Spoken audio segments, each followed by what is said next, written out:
रामकृष्ण हरी सर्वांना. मांडी घालणे, मांडी नीट घाल. रामकृष्ण हरी सर्वांना. आज मी परत वाचायला चालू केला आहे, कारण की माऊलींचे आता 11 अध्याय झाले आहेत ज्ञानेश्वराचे. तर पूर्ण अध्याय 18 असतात. त्या 18 अध्यायामध्ये 7 अध्याय आपले बाकी आहेत. तर हे 7 अध्याय मोठे पण आहेत आणि माझं असं स्वतःचं म्हणणं आहे की हे येत्या 3 महिन्यात मला पूर्ण करायचे आहे. 3 महिन्यामध्ये किती टोटल 90 दिवस असतात. त्या 90 दिवसांपैकी 90 दिवसात मला ही ज्ञानेश्वरी पूर्ण करायची आहे. ठीक आहे. कारण की ती 3 महिन्यानंतर मे बी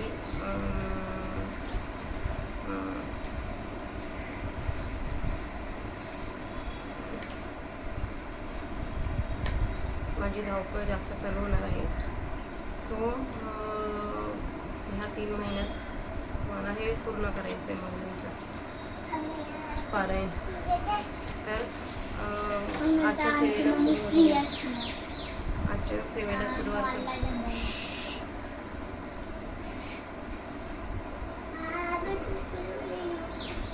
वक्रतुंड महाकाय सूर्यकोटि समप्रभा निर्विघ्नं कुरु मे देव सर्वकार्येषु सर्वदा. अलंकापुरी पुण्यभूमी पवित्र तिथे नांदतोद्यान राजा सुपात्र दयादेविता महापुण्य राशी. नमस्कार माझं श्री सर्व ज्ञानेश्वराशी. तिथे जाऊन बसतात. श्री भगवान वाच मय्या वेशमनोयेन नित्ययुक्ता उपासते श्रद्धया परयोपेतास्ते मे युक्ततमा मताः. तरी अस्तु गिरीच्या उपकंठी निघालिया रविबिंबा पाठी रश्मी जैसे किरटी संचरिते. वर्षाकाळी सरिता जैसे चढू लागे पांडुसुता तैसी नीच नवी भजता श्रद्धा दिसे. परे थकेली यावे सागरू जैसा मागिलही यावा अनिवारू. ये गंगेचे ऐसा पडी भरू प्रेम भावा तैसे सर्वेंद्रिया सहित मज माझी सुने चित्त. जे जाती दिवी न म्हणत उपासित या परी जे भक्त आपण प्रेम देत त्यांची मी योगयुक्त परम नाही. एत्वक्षरमणि निर्देशमव्यक्तं पर्युपासते सर्व एत्वक्षरमणि निर्देशमव्यक्तं पर्युपासते सर्वत्र गमचिंतनच कुटस्थमचलं ध्रुवम्. आणि एरतेही पांडवा जे आरोढोनी सोहम भावा जोंबती निरवया अक्षरासी. मनाची नखी न लागे जेत बुद्धीची दृष्टी न रिगे ते इंद्रिया की रजोगे.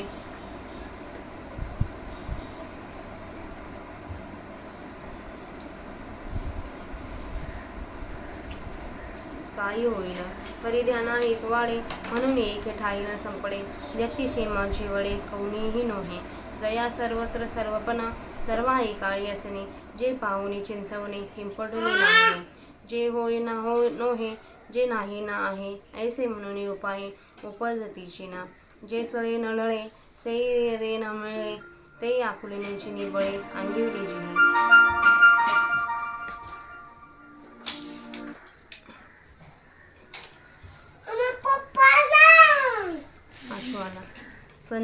संयमेन्द्रियग्रामं सर्वत्र समबुद्धयाः ते प्राप्नुवन्ति मामेव सर्वभूतहिते रताः. पैवैराग्य महापावके जाळुनी विषयांचे कटके अधपलित वके इंद्रिय धरिली. मग संयमाची धाटी सुनी मुरडली उफराटी इंद्रिय कुंडली कपाटी हृदयाच्या.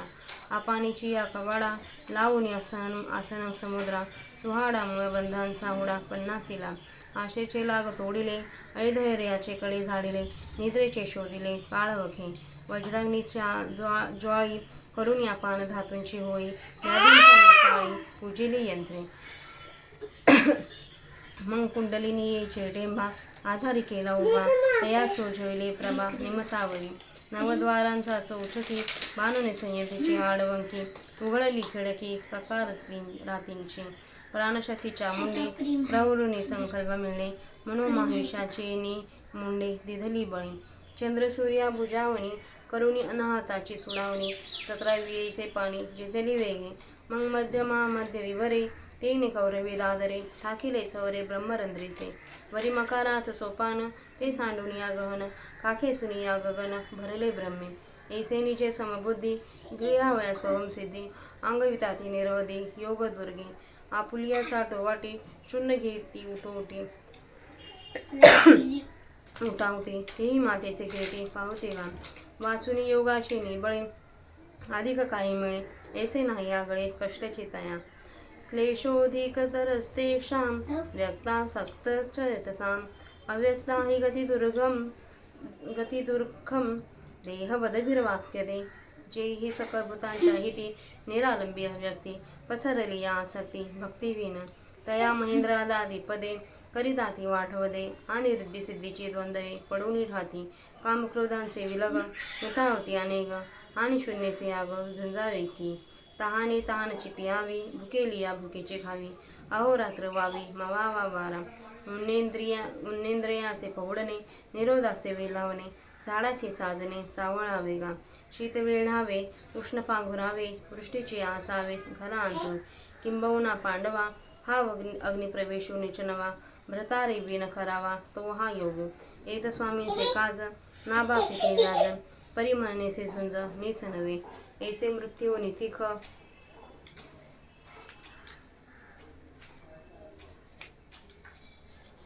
का घोटे कडत वेख डोंगर गिळता सुमुख न फाटे काही म्हणून योगाची आवाटा जी निघाले का सुबटा त्या दुःखाची वाटा भागा आला पाहे पार लोहाचे चणे जे ओछरिया पडते खाणे ते पोटवरणे के प्राणे शुद्धी म्हणून समुद्रा बाही तरणी आथे खेही का गगना माझे पाये खेल खोली जतू असे बळ घेली आरणाची थाटी अंगीन लगता काठी सूर्याची पाऊटी का होयेगा या लागी पांगुळा हेवा नवे वायुसे पांडवा तेवी देहवंता जीवा अव्यक्ती गती ऐसाई जरी दिवसा बांधून या आकाशा झोंबती तरी क्लेशा पात्र होते म्हणून एरते पार्था नेनतीचे हे व्यथा जे का भक्ती पंथा उटंगले एतु सर्वाणि कर्माणि मय्यि संन्यस्य मत्पराः अनन्यैव योगेन माधायान्तोपासते कर्मेंद्रिय सुखे करीती कर्माशेखे जे का वर्ण विषेखे भागा आली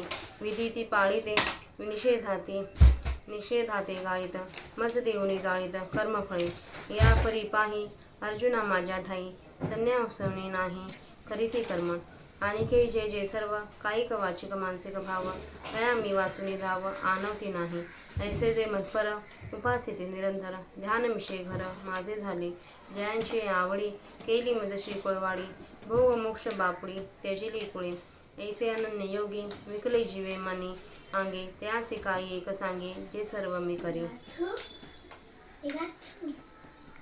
तर आपल्या 82व्या वाचून झालेल्या 12व्या अध्यायातल्या आता आपण त्यांचा मराठीत अर्थ बघूया. श्रीकृष्ण म्हणाले माझ्या ठिकाणी मन ठेवून नित्ययुक्त होऊन अतिशय श्रद्धेने युक्त असे जे माझी उपासना करतात ते सर्वात उत्कृष्ट योगी असे मी समजतो.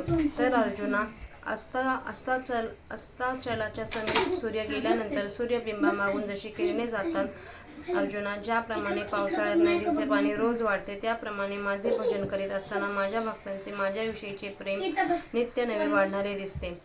आता थोडंसं हळू बोलशील. लाईट गेली आहे ऑलरेडी, जरा हळू बोल. तुझा पूर्ण आवाज जातोय रेकॉर्डिंग मध्ये.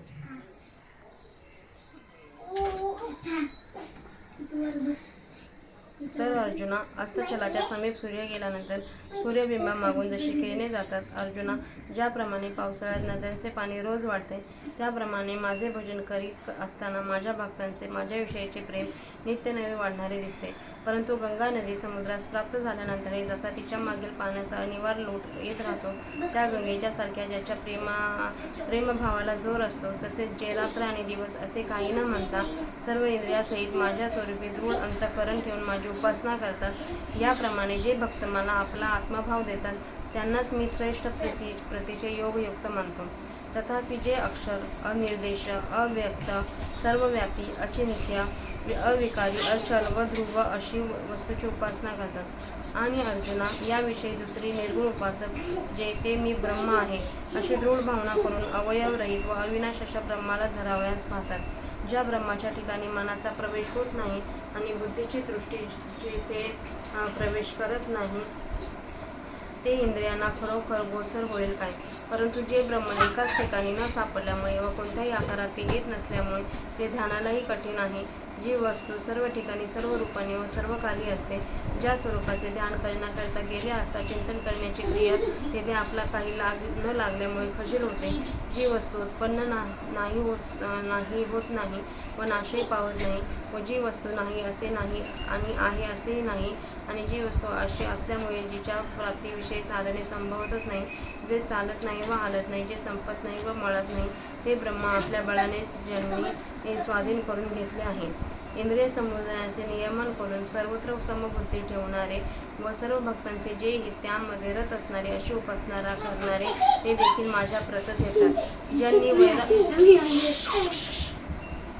अद्या उषांचं काय चालू आहे?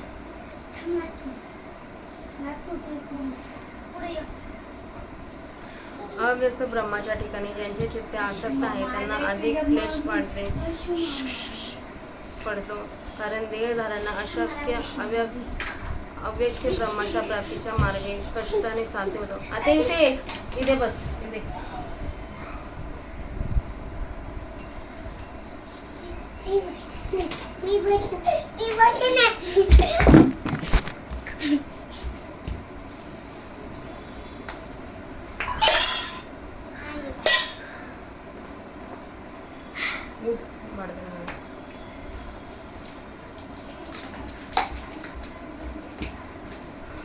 अव्यक्त ब्रह्माच्या ठिकाणी ज्याचे चित्त आसक्त आहे त्यांनी अधिक क्लेश पडतो, कारण देहधाऱ्यांना अव्यक्त ब्रह्माच्या प्राप्तीचा मार्ग कष्टाने साध्य होतो. सगुणाच्या भक्तीस डावलून निराश्रयी, निर्गुण व सर्व प्राण्यांचे मूर्तिमंत हेच असेच जे ब्रह्म त्या ब्रह्माचे प्राप्त होण्याकरिता ज्या योगाने त्या ठिकाणी आसक्त धरलेली असते, त्याच त्या योगास इंद्रियापदाधिपते माठमारेपणा करतात व वृद्धिसिद्धीपासून उत्पन्न करणारे सुखदुःख त्या योगाच्या ब्रह्मप्राप्तीच्या आड पडून राहतात.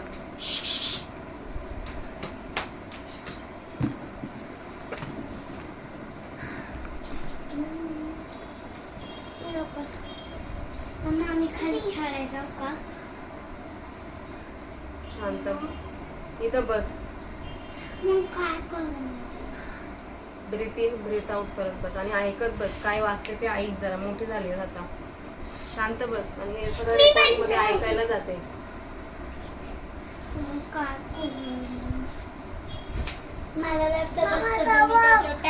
अव्यक्त ब्रह्माच्या ठिकाणी ज्याचे चित्त आसक्त आहे त्यांनी अधिक क्लेश पडतो, कारण देहधाऱ्यांना अव्यक्त ब्रह्माच्या प्राप्तीच्या मार्गे कष्टाने साध्य होतो.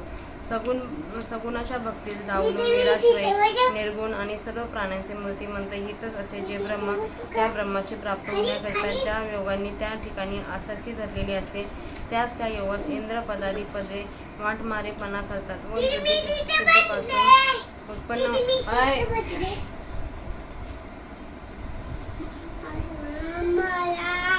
सुखदुःखे त्या योगाच्या ब्रह्मप्राप्तीच्या आड पडून राहतात. काम क्रोधांचे अनेक उपद्रव उद्भवतात व निराकाराबरोबरच शरीर लढवावे लागते. तहानेने तहानच प्यावी, भूक लागली असता भूकच खावी, अथवा रात्रंदिवस भावांनी वारा मोजावा. जेथे जागणे हेच निजणे, इंद्रियांचा विरोध करणे हेच विषयांचे प्रशस्त भोगणे आणि अरे झाडाशी मैत्री करून बोलावे लागते. थंडी नेसावी, ऊन पांघरावे आणि पावसाच्या घरात असावे. अर्जुना, फार काय सांगावे. हा योग करणे म्हणजे नवऱ्या वाचून नित्य नवा अग्निप्रवेश करणे, सती जाणे आहे.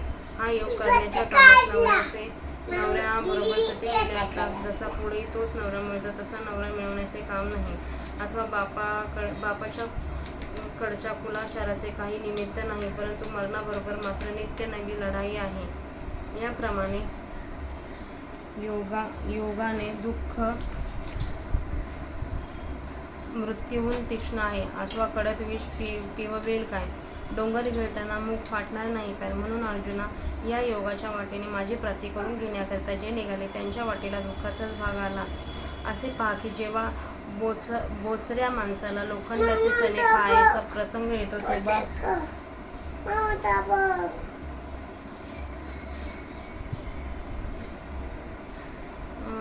येतो तेव्हा त्याचे पोट भरणे म्हणावे की प्राणांशी त्याचा वियोग म्हणावा.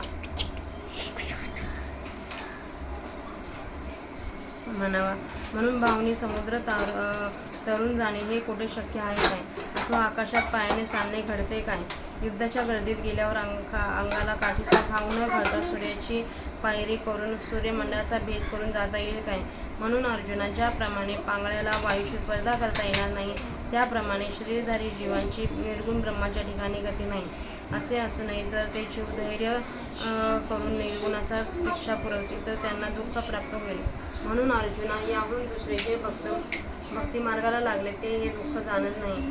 पण हे पाळता, जे सर्व कर्म मला अर्पण करून मत्पर होऊन अनन्य भक्ती योगाने माझे ध्यान करीत उपासना करतात, येथून भक्ती मार्गाला लागलेल्या पुरुषांचे वर्णन करतात.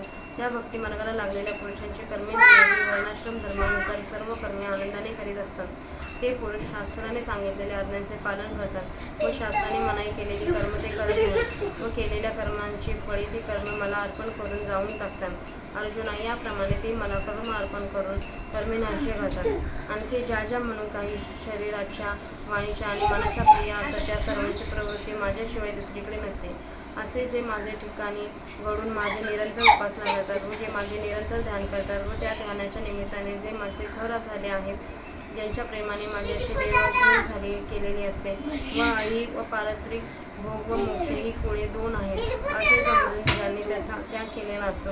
याप्रमाणे एकनिष्ठ भक्तीने जीव, शरीर व मन सह जे मला विकलेले असतात त्यांचे काय एक मी करतो म्हणून सांगू, कारण सर्वच मी करतो. आपला मराठीत अर्थ वाचून झालाय.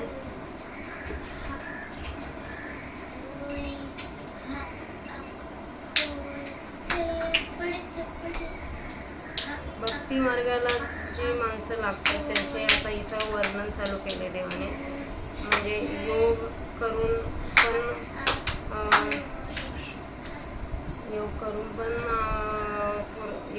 पण आपल्याला देव भेटत नाही, पण भक्ती योगाने कसा देव भेटतो हे आता हा अध्याय पूर्ण भक्ती योगाचा आहे. भक्ती योगच या अध्यायामध्ये देवाने सांगितलं आहे.